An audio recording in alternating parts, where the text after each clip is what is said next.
start this by sharing a couple of slides, and then I'm going to save as much time as possible to answer all of your questions.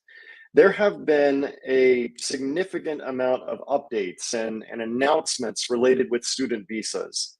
And so what I want to do first is I want to share a couple of slides that I hope will explain what's going on and provide some context around this, because it is a little bit confusing. So I hope you all can see my screen. I'm going to start by introducing myself, and then we will jump into this. So first of all, my name is Travis Feuerbacher. I am a licensed U.S. immigration attorney, but before I started practicing immigration law, I was a career diplomat, a foreign service officer with the U.S. Department of State, which is our foreign ministry. While I was a foreign service officer, I spent most of my career abroad, where I worked as a visa officer. And sorry, I just realized you were looking at 2 slides instead of 1. Lovely. Anyway, I worked as a visa officer where I interviewed tens of thousands of visa applicants from all over the world. Many of those applicants were students, and I can honestly say that some of my favorite parts of my job as a visa officer were interviewing student visa applicants.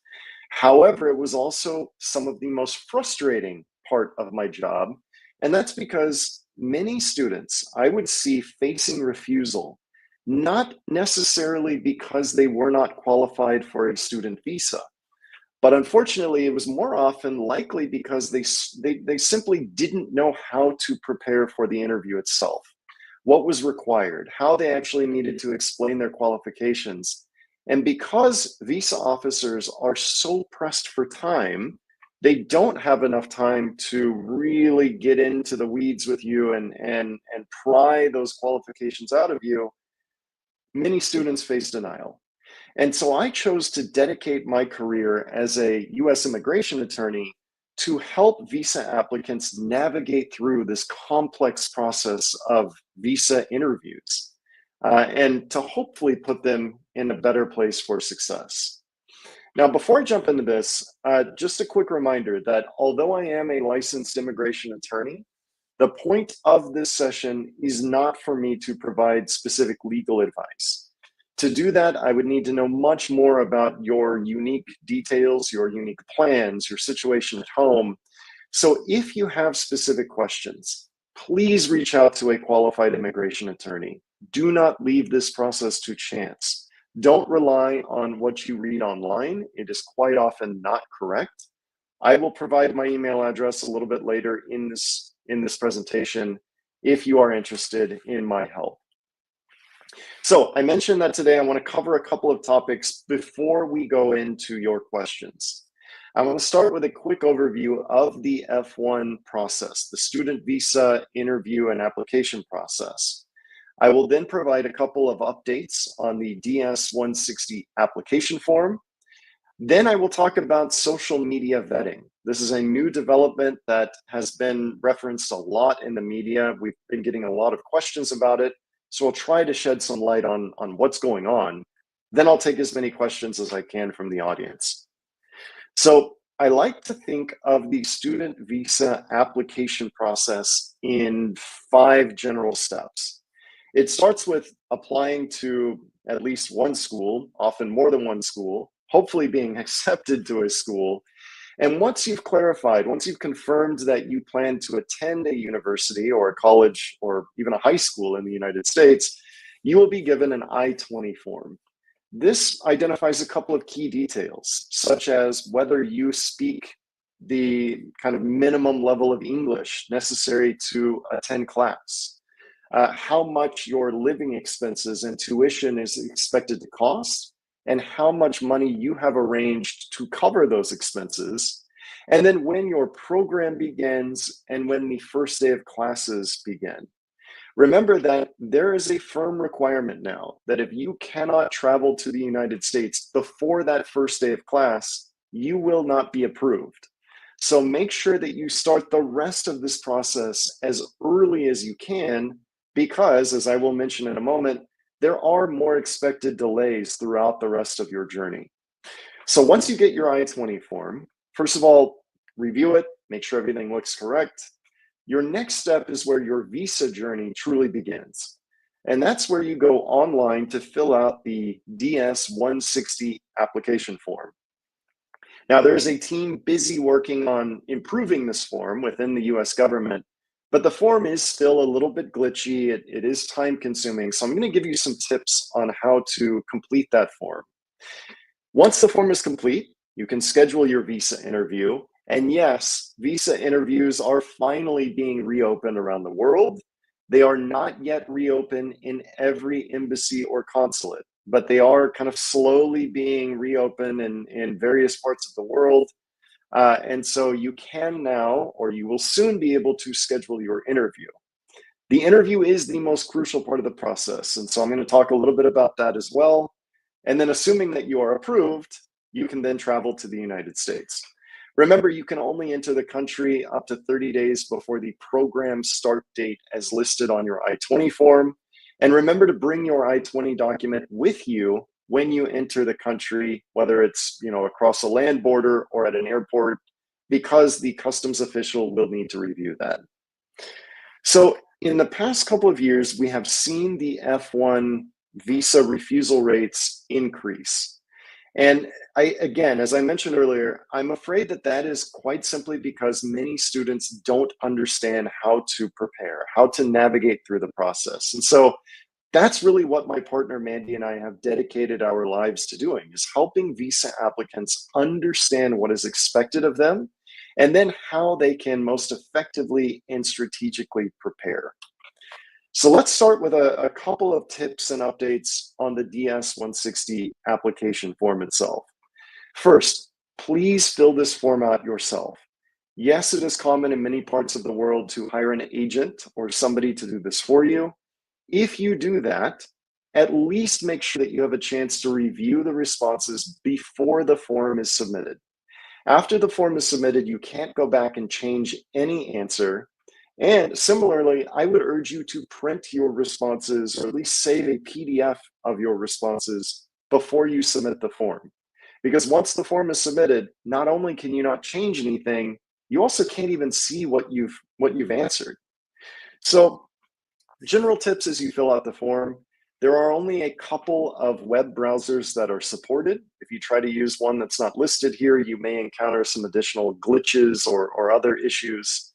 And I would say save your progress often. You may be logged out of the form at any time. As I mentioned, there is a team busy working on this. Hopefully it is now improved and this won't happen to you. But even still, save your progress often. Remember the answer that you provided to the security question when you start the form, and note the application ID number that the form generates. You will need this both to re-access the form if you want to save it and then log back in. You will also need this number to schedule your interview. So it's crucial that you write this down, keep it in a safe place. You should budget some time to finish this form. It's not because anything is hard or difficult. It's just because the form asks for a lot of information. And so remember that you have up to 60 days to complete the form. You don't have to do everything all at once. If you don't have an answer, instead of saying, I don't know, find the answer and then go back and complete the form. Now, there are some very important questions in the DS-160. And this is where I would say you should reach out to a qualified expert for guidance as you fill the form out, especially when you note prior refusals. If you have been refused before, you have to be honest and say yes, but then the form will ask you to explain. Don't guess at why you were refused previously, but instead try to provide some positive details about how your situation might have improved. Similarly, if you have family in the United States, or if somebody has applied for a green card on your behalf, assume your visa officer already knows about this. You're not going to do yourself any favors by trying to lie or omit these details. Instead, treat this as an exercise in your credibility. Be honest, note the real truth, and then be prepared to explain this during your interview. If you have been arrested, this is more important even than it used to be. you must reach out to an immigration lawyer. Evaluate how this will affect your visa qualifications and whether or not there are complications that you should try to address. Don't leave this to chance. Any criminal issue, no matter how long ago it occurred, will be noted in your application, so you need to be prepared. And then social media accounts. I want to focus on this for a moment. Just last week, the State Department announced that it will now mandatorily review all social media accounts for all student visa applicants. And so, first, when you are filling out your DS 160 form, it is crucially important that you note any of these social media platforms that you have used or are still using within the last 5 years. Do not omit any of these from your form, because if you don't list everything, your interview may be postponed, it may be canceled, and you may be denied. So if you haven't listed everything and you already submitted your form, it's probably a good idea to submit a new updated form with the correct details here. The State Department is also asking that you set all of your accounts to public so that they can review your online presence. And then finally, we've heard from some embassies and consulates that it's a good idea to list the URL, the website for your Facebook account, not just your name, because there may be more than one person with the same name, resulting in multiple Facebook accounts under the same name. So to avoid delay, list the URL, the website address for your Facebook account so that it facilitates a review of your online presence. And so now, how is this going to affect the process? Well, from what we understand, the State Department is requiring visa officers, if they are inclined to approve your student visa, the visa officer now has to place your application on pause, what is commonly referred to as administrative processing, while they review your social media and really your entire online presence. Now, note that administrative processing is considered, legally speaking, it's considered a refusal. Although I like to think of it more as like the visa officers hitting the pause button.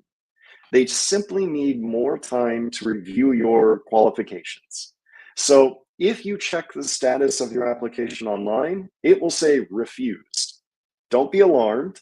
This is something that will occur with every single student visa applicant.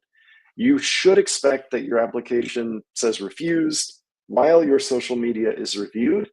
Then hopefully it will change to approved and then issued. So what is the State Department looking for? Well, this is still a bit of a gray area, but what we understand from various media reports is that visa officers are looking for a range of information. They're looking for evidence that maybe you are supporting a terrorist organization, or that you have or you're intending to engage in illegal activities. Maybe that you harbor some sort of hostile attitude to the US government or US citizens, or anti-Semitic content. You're fomenting hate against certain groups. But then they're also looking for previous visa violations. And this may actually be the most common complication that student applicants experience. Hopefully, not many people are actually posting, evidence of illegal activities or other scary things. But even seemingly trivial things, maybe something that makes it look like you were working in the United States while you were previously in the country on a student visa, could be seen as unauthorized work, and that alone could lead to a denial of your application. Similarly, any inconsistency between what you explained during your interview, what you put on your DS 160, and what the visa officer finds online could also complicate your chance of success. Again, even seemingly trivial errors or other issues, like maybe a mistaken year that you started a previous job on your LinkedIn profile, that could lead your visa officer to conclude that you were not being totally truthful, and it could lead to a denial. So I would advise everybody, recommend that you review your social media and really your general online presence to make sure that everything online is both not scary, but more importantly, that it's not incorrect. Make sure that everything is accurate and honest. And then one final thing on the DS-160. I did mention criminal issues. Now, any evidence of criminal issues is going to be an issue. It always has been an issue, but it's now going to be more of an issue as visa officers are combing through the internet looking for anything that you may have done or maybe something that you're intending to do. Now, remember, in the world of visas, it is not the same as general criminal law. There are many instances where somebody has a criminal record which is later expunged, or maybe charges have been dropped, or something else happens. That's essentially irrelevant for a visa application. If you have ever been arrested, ever convicted of any crime, you have to note that in your application. That will be noted in the visa officer system. Even if your record has been expunged or charges were later dropped, you have to be prepared to be honest. And again, this is where you should seek legal consultation. So before I open this up to Q&A, I do want to mention that my partner Mandy and I have leveraged our years of experience as visa officers, as well as our qualifications as immigration attorneys, to create a series of comprehensive online guides to help guide you through the student visa application and interview process. We have an online course that covers the DS-160. We go step by step through every single question on the form, and we help advise you how to answer with as much detail and as much honesty as possible. Then we have a course that guides you through the interview. How should you be prepared for the interview? What documents should you gather? We also offer examples of good and bad interviews with a proven and effective method of communication to help you understand how to explain your honest situation and your honest plans to your visa officer at your interview. And then finally, we have a complete F-1 guide, which covers everything from the I-20 form all the way through your eventual travel to the United States. We talk about how to avoid complications and then how to handle complications that maybe you couldn't avoid. Things like family in the United States, previous denials, pending green card applications, how to explain the choice of your school, your funding arrangements. So I do recommend that you take a look at these online courses because they will give you all of the details and insights you need to fully prepare. If you are still interested in one-on-one support, or if you have a legal question, maybe you have previous denials, maybe you've been stuck in administrative processing, maybe you have a previous criminal issue, please reach out to us. Our email address is right here. You can go to info@zfvisa.com and we'll explain how we might be able to help and we can move forward from there. So with that, I'm going to stop sharing my screen and I'm going to open this up to questions. Now, we're going to have way more questions than I can possibly get to here. So remember, please, if I don't get to your question, send us an email, info@zfvisa.com, and we'll do our best to get you some insights to help you on your journey. So I'm going to start just at the top here with Dinakar, which says, how can I answer the question, why the USA, in a unique way? So this is an F1 student with 3 years of experience in the software industry. Well, this is a really common question, and I'm going to give you probably a bit of an annoying response, but my response is, I can't tell you how you should answer that question. Or more accurately, I can't tell you what you should say when you answer that question. This is the type of question that the officer will ask when they're looking for a very personal explanation. They're trying to understand your personal motivation for the decisions that you've reached. Now, we all know that education is expensive, especially in the United States. Plus, especially for those of you who have never traveled internationally or maybe never traveled to the United States, this is a major decision in your life. It's a major milestone to simply say, I'm going to move to a foreign country for a couple, maybe several years. I'm going to invest a significant amount of money and time in this experience. The officer is trying to evaluate whether you're really a credible student, whether you're likely somebody who's going to enter the country, enroll in a full course load, attend class, and ultimately graduate. And one way that they're trying to reach that level of confidence is by understanding how you personally reached this decision. And so I'll tell you that many students have the problem where they will answer a question like this, why are you going to the US? Or why did you choose this specific school or this specific degree? A lot of students will answer with a very vague or almost robotic response. Something like, this university offers good curriculum, or it has good professors, or it's highly ranked, or this degree will help me improve my skills so that I can find a good job. That doesn't tell the officer anything. It's arguable that every school in the entire world offers good curriculum, and that no matter what degree you get from any school, you'll improve your skills and hopefully expand your career options. And so what an officer wants to hear instead is your personal motivation, your personal decision process. What is it about the school, the location? It could be the city that the school's located in, the climate that you're expecting, the international students that you've talked to previously, relatives or friends who have attended that school. Challenge yourself to get very personal and authentic here. And that's how I would recommend that you answer the question. This is something that we cover in depth in our online guides. So I do recommend that you take a look at zfvisaguides.com, and hopefully we'll give you some good insights about how you can go about answering this honestly and authentically. So good question from, and I'm sorry, I'm doing my best to pronounce everybody's name correctly. So I'm guessing this is Pamidi. Good morning. When are F-1 visa slots going to reopen?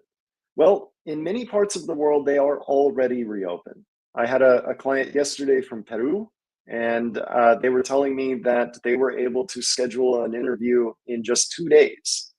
I've had other applicants from other parts of the world who have similarly confirmed that interviews have reopened. However, I understand that India, at least as of yesterday, has not yet reopened interviews. So this is a process that is slowly kind of expanding around the world. Every embassy and every consulate manages its own interview appointments. And so it could simply be that they're still working out, exactly when and how many appointments they can reopen. I would expect that wherever you're located, you should be able to start scheduling appointments, hopefully as early as next week. So stay on top of the scheduling website so that you can watch that. So Mukti says that it's hard, and I understand this. It's hard to explain why USA apart from a common answer. And yes, it's true. But I want you to again think very personally. Challenge yourself to explain this from a personal standpoint. Try to avoid just saying, I want to meet new people or I want to improve my skills. I'm assuming that for many international students, just simply having a degree from the United States makes you already more kind of competitive than many of your peers. And if that's true, be prepared to explain that, because that's probably a big part of your motivation to select the United States instead of, maybe staying in your own country or going to a different international country. So Azima says they're from Nigeria, going for an F-1 interview by next month, and their employer is their sponsor. How is that going to affect the case? Well, let me talk about financial arrangements in general for a moment. And this is another topic that we go in depth into in our online courses. Financial arrangements, kind of on one level, are actually very simple. Visa officers are going to look at your I-20 document. They're going to look at the line item total for your tuition and your expected living expenses. They're going to compare that against the total amount of funding that you have arranged, essentially whatever you've proven or established to the school. And beyond that, the officer wants to hear from you, the applicant, how you have arranged sufficient finances to cover these expenses. And so regardless of who your sponsor is, whether you're attending school on a scholarship, you're using your own savings, you're using a student loan, you've got an employer sponsoring you. Number one, the biggest tip that I can provide is you need to be honest. Don't ask yourself what your officer maybe wants to hear. Instead, challenge yourself to explain honestly the arrangements that you have made. And then don't stop there. Explain the arrangements, but then provide context and detail to establish why these arrangements are real and why you really do have enough money for this program. So, Zima, in your case, you've got an employer that's paying for your school. This is actually a really, really positive detail to share because I'm guessing, and I may not be correct here, but I'm guessing that if your employer has said, hey, I'm going to pay for you to get a degree, they're probably expecting that you're going to come back and continue working for that same company. Hopefully, you'll be able to get a raise and maybe a promotion because now you've got an advanced degree. If that's the case, not only does that help to establish that you can afford the program, but it also helps to establish that you're going to leave the United States after you graduate. And remember, this is a key requirement for a student visa. As a non-immigrant visa to the United States, it does not entitle you to stay in the country forever. And so if you have a job waiting for you outside of the country after you graduate, especially something in a situation like this where you're probably obligated to go back to that same job because they're paying for your education, that's a great detail that you should absolutely share honestly. So Roly Poly here says, really good tip. Take screenshots as you go through the application. Yes, absolutely. This is really helpful because, as I mentioned, you can't go back into the application and even see what you've answered after you've submitted the form. But the other thing is, right before you click submit, there is a review screen where you go through each page or each section of the document. That's a great opportunity right there to take screenshots. So good advice. I would second that very much. So Dream Killer, oh no, visa was rejected yesterday. I'm sorry to hear that. Let me talk for a moment about prior refusals because I think that this is something that affects, unfortunately, a lot of us. If you are refused, you should be told the basis of the refusal, not the reason for the refusal, but at least whether it was under 214B, which is the most common reason, or something else. If you were refused under 214B, you are generally welcome to reapply at any time.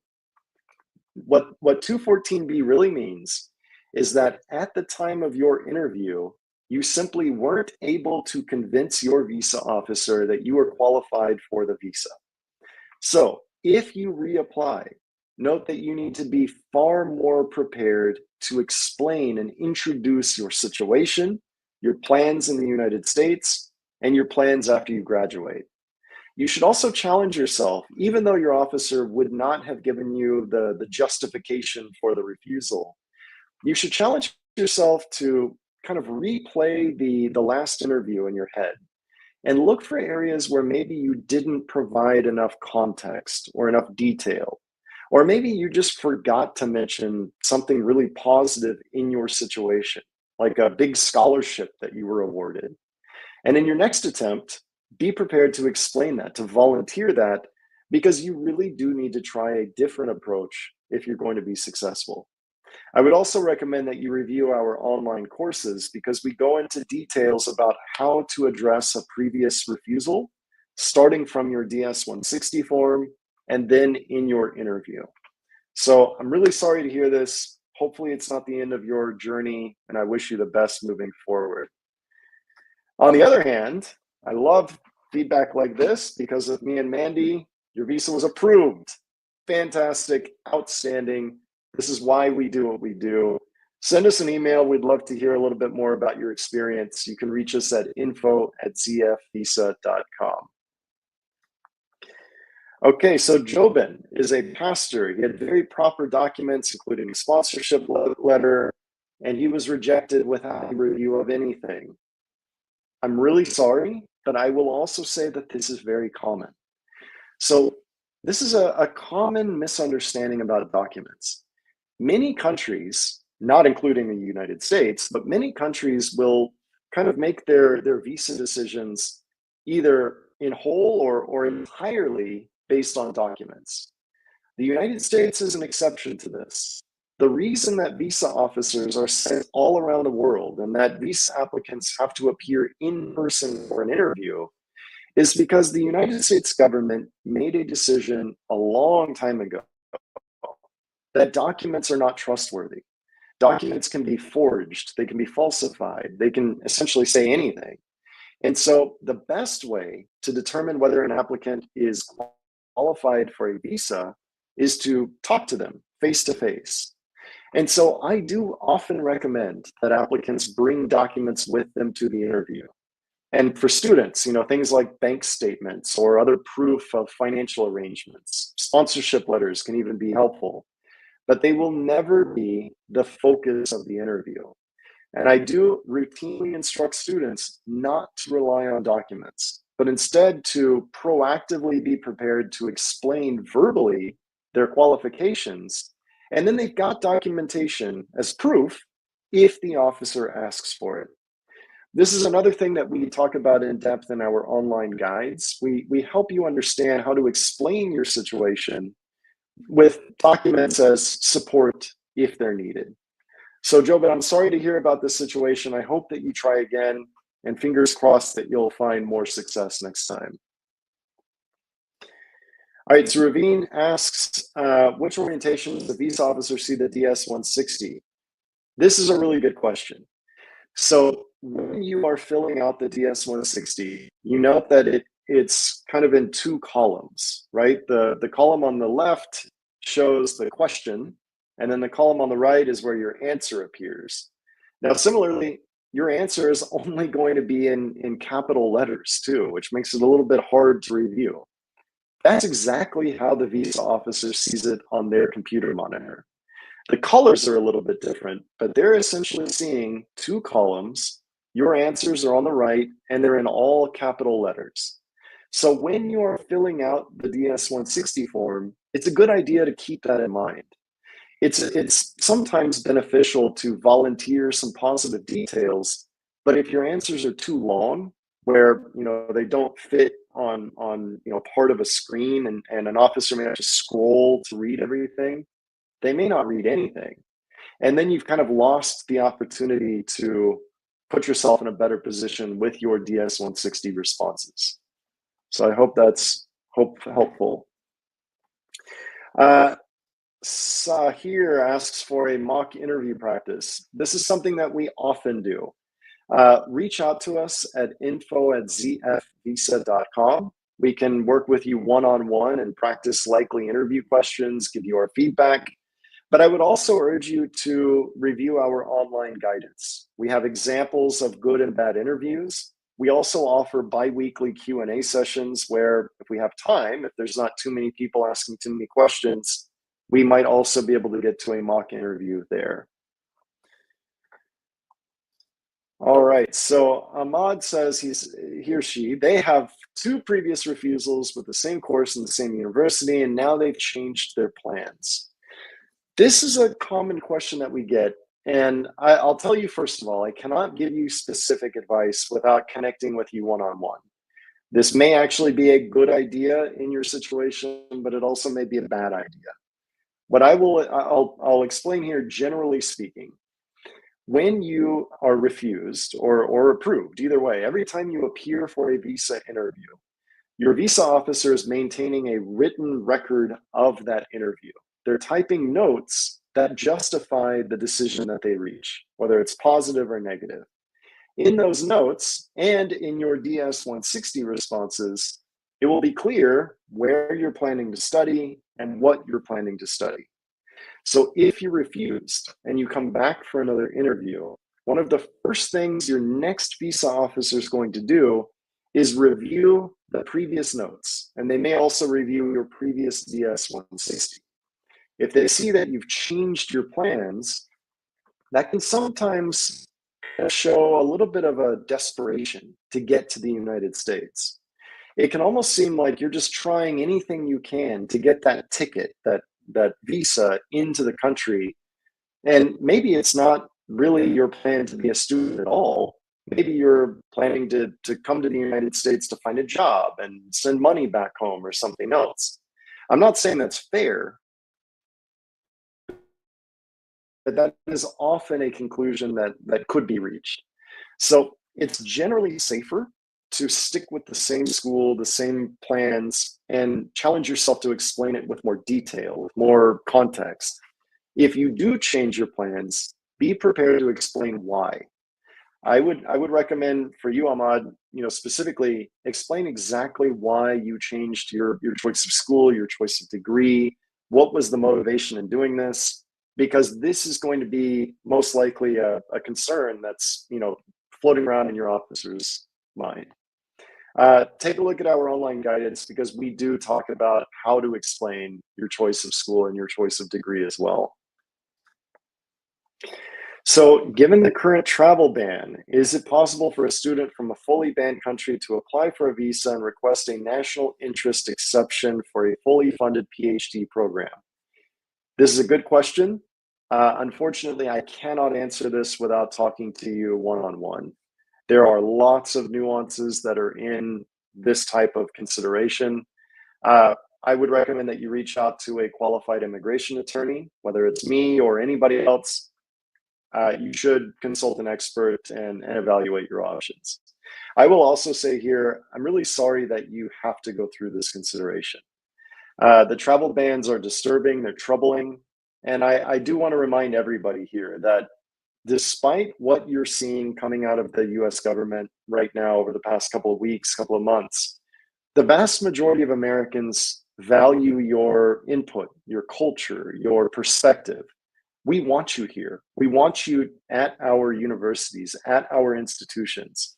I can tell you when I was in university, when I was in law school, some of my most enjoyable experiences and some of my most rewarding experiences were when I was working with other international students.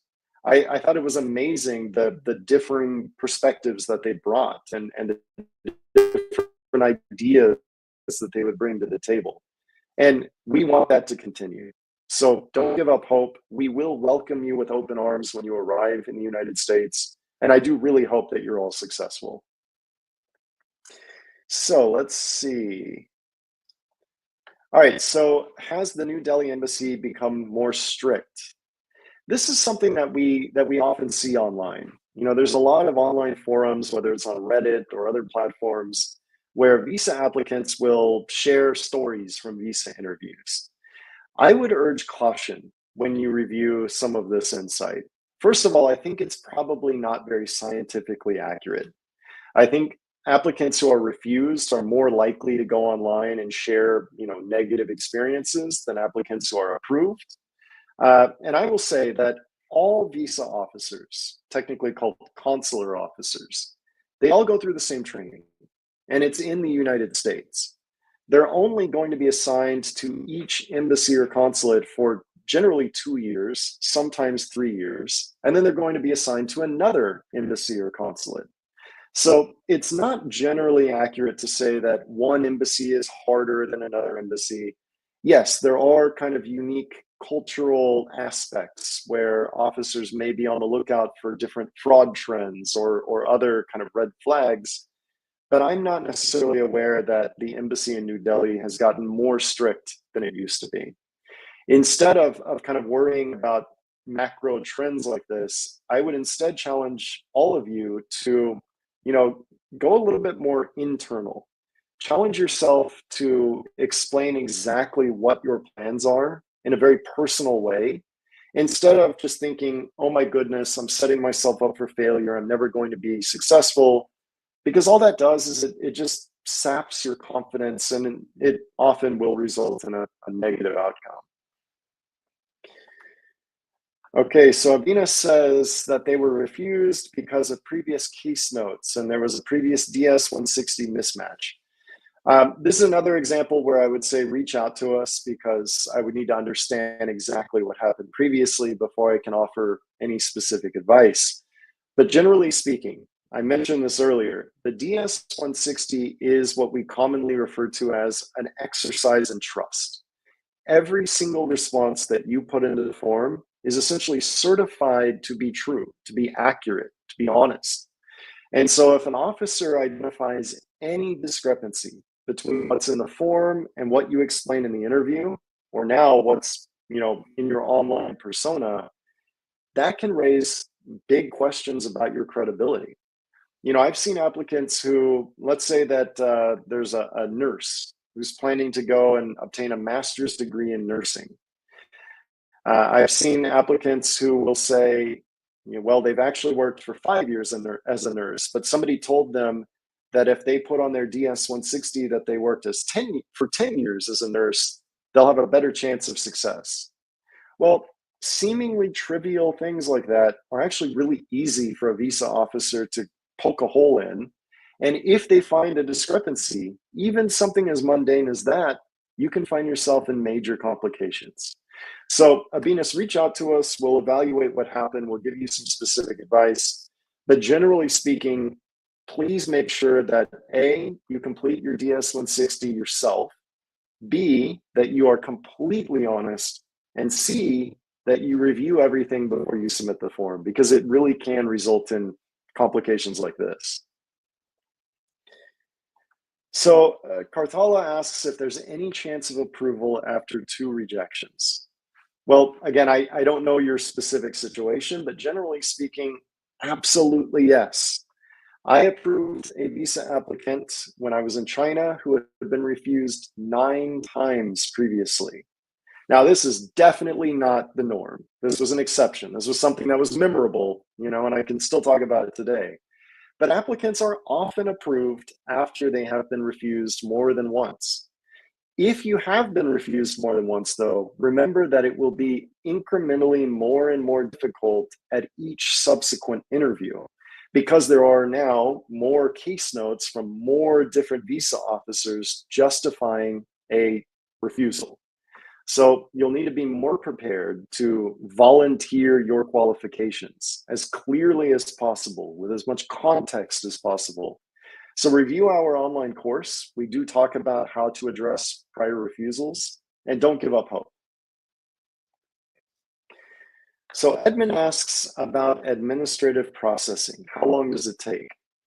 Let me talk about administrative processing for a moment here. Administrative processing is really kind of an umbrella term. It refers to any time a visa officer has to, push pause on an application for virtually any reason. So it could be something very, very trivial, like maybe there's a glitch in the computer system that the visa officer is using, so they simply can't approve your application, right there on the spot. Maybe 2 hours later, the computer system's fixed and they can hit approve. It may be something as simple as that. But administrative processing could also be something more serious. So for example, your officer encounters a document that doesn't look right. So they refer your application to the fraud team. I actually used to manage a fraud investigation team, and this was a very common request that we would get from visa officers. If the fraud team is going to review your qualifications, this could take months. There's really no deadline for a fraud investigation to conclude. They have lots of resources at their disposal. They can do everything from, work through government agencies to verify details. They can talk to employers. They can talk to banks. They can call friends and family. They can require additional interviews. They can go in person to inspect places. So administrative processing can really range from something that's trivial and that will take a couple of hours to something that's really serious and could take months. Administrative processing could also include routine checks, such as for applicants who have sensitive research, either in their background or planned in the future. It could be the period where the visa officer has to review your social media accounts. So I generally recommend that if you find yourself in administrative processing, reach out to us. Send us a quick email to info@zfvisa.com. Sometimes, really the only thing you can do is wait patiently for the process to conclude. But in other situations, there may just be a window of opportunity to take some additional strategic steps to provide maybe additional details, additional documents, or additional context to maybe unstick your application in the process and hopefully get to an approval. So I'm going to continue going down the list here. So Diego has a full scholarship, a full tuition scholarship, and a stipend. So first of all, I want to congratulate you. That's awesome. Scholarships are, first of all, they're not expected. There is no expectation or requirement that you have a scholarship to qualify for a student visa. With that understood, scholarships can be a very positive detail that I would urge you to share and raise as early as possible during your interview. Mention not only that you have a scholarship, but how much the scholarship is for and how you qualified for the scholarship. So Diego, in your case, having a full tuition scholarship and a stipend should be one of the very first things out of your mouth during the interview. This will help to establish that the school has done some, pretty extensive vetting into your candidacy. So you're probably likely to go and study. It also shows that you've got enough financial, arrangements made to cover the cost. And so you've got, most of your qualifications taken care of with just this one detail. So very, very good detail to share. But as you know, nothing's guaranteed. So still you need to be ready to explain all of your other qualifications as well at the interview. Let's see. So there are a few people talking about where there are open slots. Apparently, there is somebody here from Tokyo. I have heard that there are interviews open in Japan for what it's worth. Again, I would recommend that you just monitor the interview scheduling website for your local embassy or consulate, because there should be, if there aren't already, there should be openings at every post around the world very soon. So Wilson talks about interviewing as a third country national. So first of all, what does that mean? Well, generally speaking, it's safest to schedule an interview in your home country as close to your home as possible. If for some reason you can't find an interview date and time, or maybe it makes more sense to apply somewhere else, you're now referred to as a third country national. You're applying in a country that's not your own. It's not the United States. It's a third country. And so we would refer to you as a third country national applicant. Know that generally you can apply at any consulate or embassy in the world. There are a few minor exceptions. But if you do so, you may encounter some additional scrutiny during the interview. Visa officers are very accustomed to interacting with applicants from the local country or their local region where they're working. As an example, when I worked in Mexico as a visa officer, I was very accustomed to not only speaking Spanish with, visa applicants, but also I knew exactly what the Mexican passport looked like. I was familiar with Mexican bank documents, Mexican school transcripts. And so if an applicant from a different country appeared at my window, my first thought was, what is this person doing here? And then if they didn't speak English, but a third language, I may not be able to communicate with them, and I have no way of evaluating their qualifications. And then similarly, if they brought documents to support something, but if I wasn't familiar with them, that could also raise additional complications and delays. So note that if you do apply in a different country other than your own, you may encounter some additional scrutiny or delay, but it's generally not the end of the road. We talk extensively about this in our online guides, so I would recommend that you review that for some tips on how to navigate through the situation. So Debbie talks about WhatsApp. This is a really good question. So I would expect that it may be checked. If not by the visa officer, it is often reviewed when you enter the country. I've worked with a number of applicants who had their phones confiscated for review by a Customs and Border Protection official when they arrived at the airport. And something to note here, when you enter the United States, all of your electronic devices are subject to search. There's really nothing you can say to stop that from happening. So be careful about what you're, conversing about with friends on WhatsApp. I had an applicant who was actually denied access to the United States because a WhatsApp message prompted a CBP official to conclude that they were thinking about working without authorization in the United States while they were going to be on the student visa. So WhatsApp messages are often reviewed, and they can lead to some pretty, severe decisions. So be aware of that. So Edmund asks about 221G and how long the process should take. 221G is the legal reference for what we commonly refer to as administrative processing, which, as I mentioned earlier, is just kind of an umbrella term for, a general delay. If you are placed into 221G or administrative processing for social media review, we are right now hearing that this process takes around 2 weeks on average. One of my clients was just able to pick up his passport yesterday from the embassy in Beijing, China, and it took approximately 2 weeks for this review to conclude.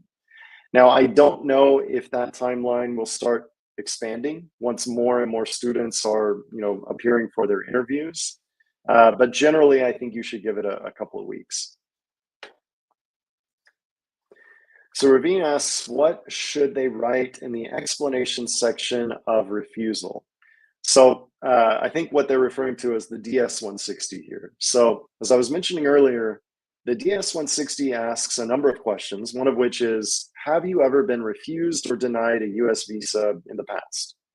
Well, if you have been refused, your visa officer will see a big yellow rectangle in the middle of their computer monitor when they start your interview.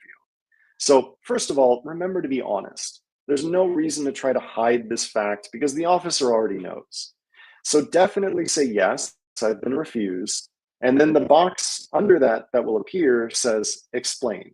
I think that's what Ravine is asking about. This is your opportunity, like I mentioned earlier, to provide some positive details. I can't really tell you what to put here without, understanding more about your situation, but you might think about explaining the school you're going to attend or the major that you're going to study or the degree that you're seeking, and then what you're going to do after you graduate. This is a question and an answer that I used to review before anything else when I was starting an interview for somebody who had been refused before, because I just wanted to see what they put in that explain box. So it is important. My general advice would be provide some positive details. We talk about this in depth in our online ZF Visa Guides course, and we can also provide you some one-on-one specific guidance if you want to reach out to us directly. So Wilson is asking about summer semester that's online, and then a fall and spring semester will be face-to-face.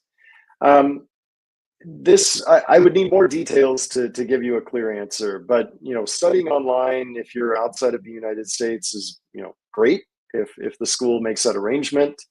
There are major restrictions and potential complications if you study online while you're in the United States. So I would probably start by reaching out to your DSO and making sure that whatever you're planning to do is allowed. If you want specific guidance, feel free to reach out to us and we'll help you navigate through that. Okay, so Jamali says, after completing high school, I didn't do anything. So how do I explain a gap? Well, this is a good question. Anytime there is any gap between any education, this is a subject of scrutiny. So if you've graduated from high school and you've waited maybe 4 years and now you're going to university, or you graduated from university and 10 years later you're seeking a master's degree, I would generally say you should be prepared to explain what you've done in that interim period. I find it hard to believe you haven't done anything. I think, if the gap was more than a couple months, there's always something that you can explain, whether it was caring for family members or an internship or some online courses, or just simply focusing on the application process to schools in the United States, improving your English. I think there's always something that you can explain that you did during that time, unless you truly just laid on a couch somewhere. But this is where I think, my advice here would be challenge yourself to just think about exactly what you've done, and tell a bit of a story about how this time has helped you prepare for this next educational milestone, and how this has led you to where you are today at your interview. So Fit is asking how to control emotions during the interview. Really good question. Let me say, first of all, that every applicant, no matter what kind of visa that they're seeking, is going to be nervous. It's expected that they're going to be nervous. I was actually surprised as a visa officer if I encountered an applicant that was completely at ease and totally confident. It was weird because this is a major milestone in your life. And so first of all, don't beat yourself up. Don't be too hard on yourself if you're nervous, if you're flustered.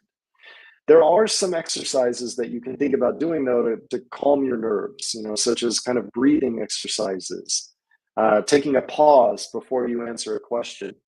But beyond that, I would urge everyone here to remind themselves that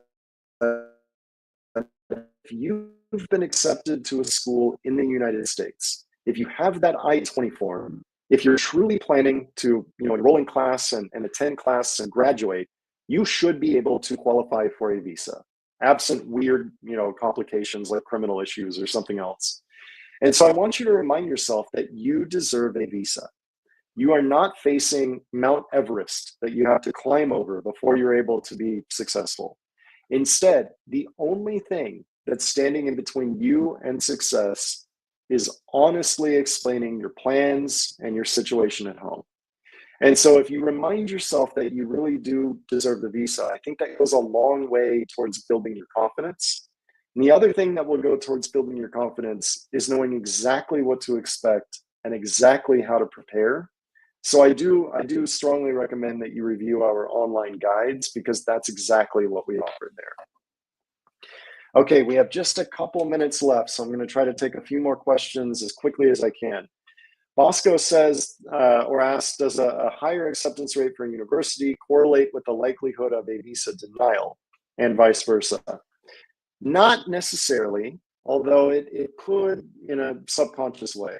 What I mean by that is, if you are planning to attend a university that accepts almost nobody, if you're going to an Ivy League university that accepts 1 out of every 10,000 applicants, then it's probably a good chance that that school has vetted you as a student, and it's a good chance that you are really using this visa to go to the US to study. On the other side, if you're going to a school that accepts everybody, maybe like a community college. Community colleges are fantastic, by the way. I'm a huge fan of community colleges. But your visa officer will be aware that anybody can simply enroll in a class there. And so they may spend a little bit of additional time vetting you themselves, because they need to be confident that you are definitely going to the US to study. And you're not just saying you're going to this school to get a visa, to get into the country, to do something else. But generally speaking, there is a regulation in the Foreign Affairs Manual that instructs visa officers to pay way more attention to how you explain your decisions rather than the specific school or major degree that you've chosen. So let's see, I'm going to select one more question here before we run out of time. So Mridul says, there was a B1, B2 rejection and an F1 rejection. Should I apply again as an F1? I can't say whether you should or not. This is something I really would need to connect with you one-on-one to better understand your situation. But what I will say is that any visa denial previously could affect your next F1 application. Whether it was a tourist visa, a work visa, a green card, anything. So I want you to be prepared, first of all, to be honest about what happened, and then challenge yourself to explain what has changed over the course of time since your last interview to now. Again, Mridul, this is something that we cover in depth in our online guides, so I would urge you to review that and reach out to us directly if you have additional questions. So with that, I'm afraid that we are out of time. I hope this was helpful. I really do cross my fingers all the time. My partner Mandy does as well. We want you to be successful.